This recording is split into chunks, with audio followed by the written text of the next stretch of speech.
My name is Larry Larkin. I am the lead analyst and business officer for DLA Land and Maritime Pearl Harbor. Over the last 6 years, I've lost 4 siblings. Back in 2010, I get a phone call, and it's in the middle of the night, and the phone call is saying, "Hey, you need to call home." And they said, "Your sister just passed away." And so I'm thinking, I know that one of my sisters, and I have 5 of them, has breast cancer, and she's going through that struggle of chemotherapy and 4 different surgeries. So I'm thinking, oh my God, it's her, it's my sister Sharon. But I call home, and it's my younger sister. Her name is, we call her Mimi.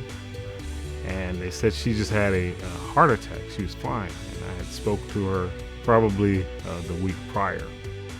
And so, I head off home from Japan, where I was posted, and support my family, my mother, and everyone through that.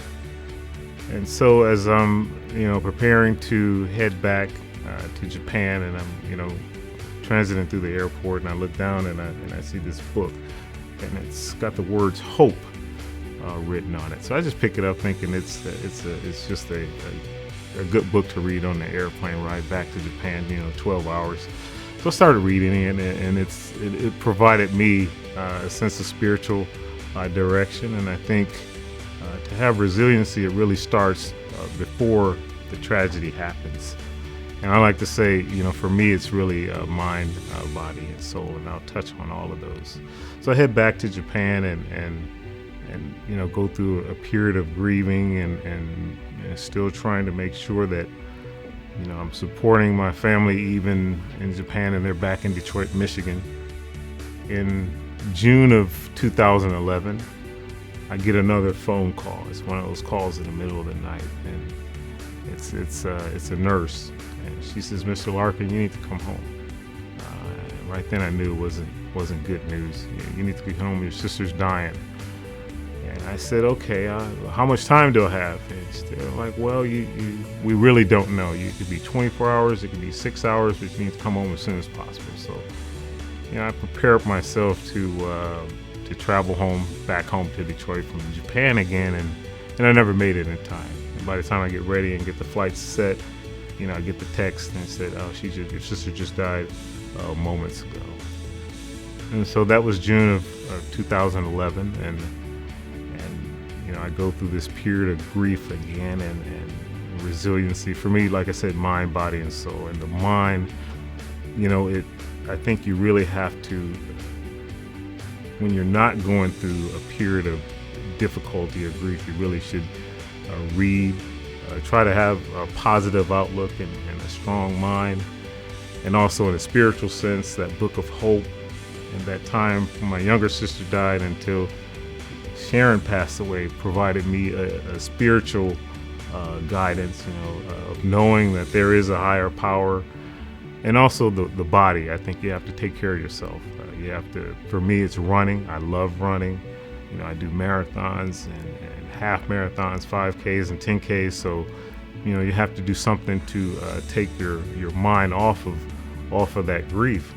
And I think that, to the degree that you can do that, you'll bounce back a lot quicker. Fast forward a little bit till November 2015.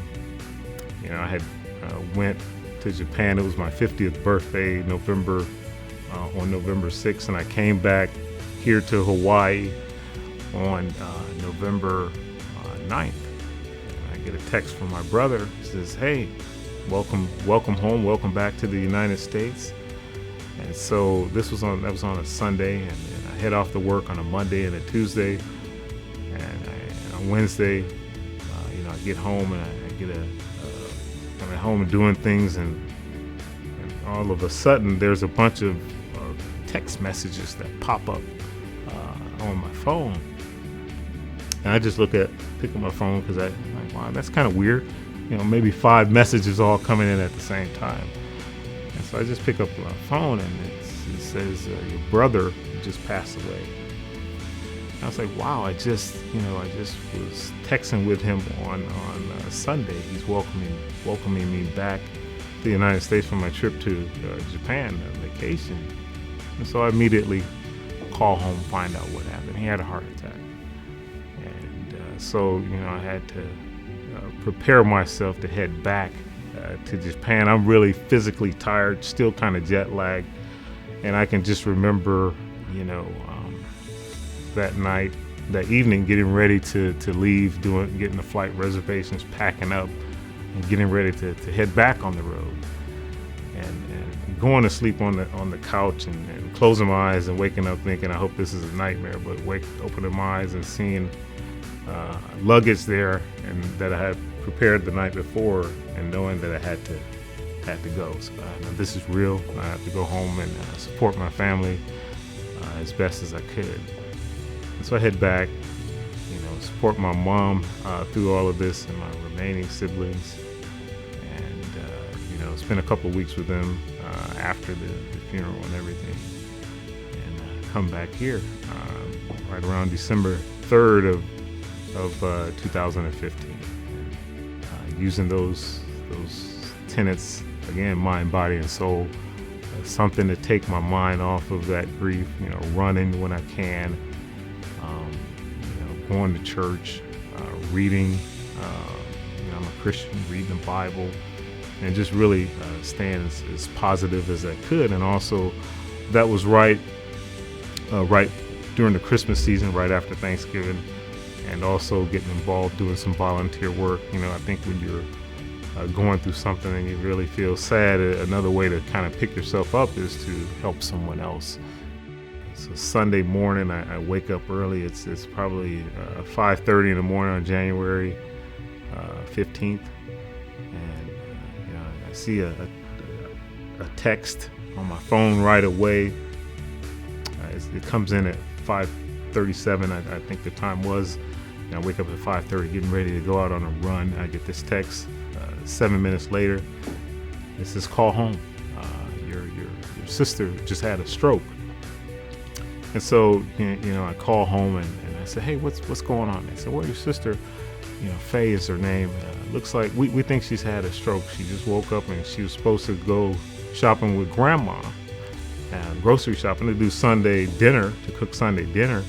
And she went into the restroom and came out and said, 'Hey, I need to go to the hospital. I'm not feeling well.'" So they called 911. And by the time that the EMS had got there, she slumps down in her seat and goes into this coma. For a while, it seemed like she may have been getting better. But then I think it was on a Monday, January 25th, and said, "Hey, you need to come home because your mom is now hospitalized. She has high blood pressure. She's not doing well." And so then I knew I had to get home back to Detroit. And my mom and my sister are in the same hospital. My mom's on the 3rd floor, my sister's on the 4th floor, and trying to support my mom and my mother and check on my sister. And they moved her into a hospice ward. And so this is going on for about 3 or 4 days, and then on the 28th of January, my sister passed away. And so, within a span of, from 2010 to 2016, I lost 4 siblings. And, as difficult as that was and is, I really believe in resiliency. For me, it's mind, body, and soul. Taking care of the mind before something like this happens, reading as much as possible. One of my favorite readings is a book by Viktor Frankl. He was in the Nazi internment camp, and he had a saying that says, "He who has a will can endure almost anything." And he had lost everything. He was a prominent doctor, and during that time, he lost his family, his practice, and he was in this internment camp for a period of years, and he was one of the few that survived. And so I use that as one of the models. If you have a will, you can endure almost anything. And also spiritual, being as spiritual as you can, reading your Bible. I won't tell anybody which religion to choose, but I think that it's important to have some kind of spiritual compass, and knowing that there's a higher power than yourself. And also, like I said, taking care of your body, eating right, getting some form of exercise in. I love to run, and one of the things that I've done since my sister Sharon passed away is participate in the Run for the Cure every single year. I wear this pink wristband, whether it's the Run for the Cure organization in Japan or here in Hawaii. I make that a personal commitment to do that every year. And I just hope that someone can use things that I've used in the past to help them bounce back in the future.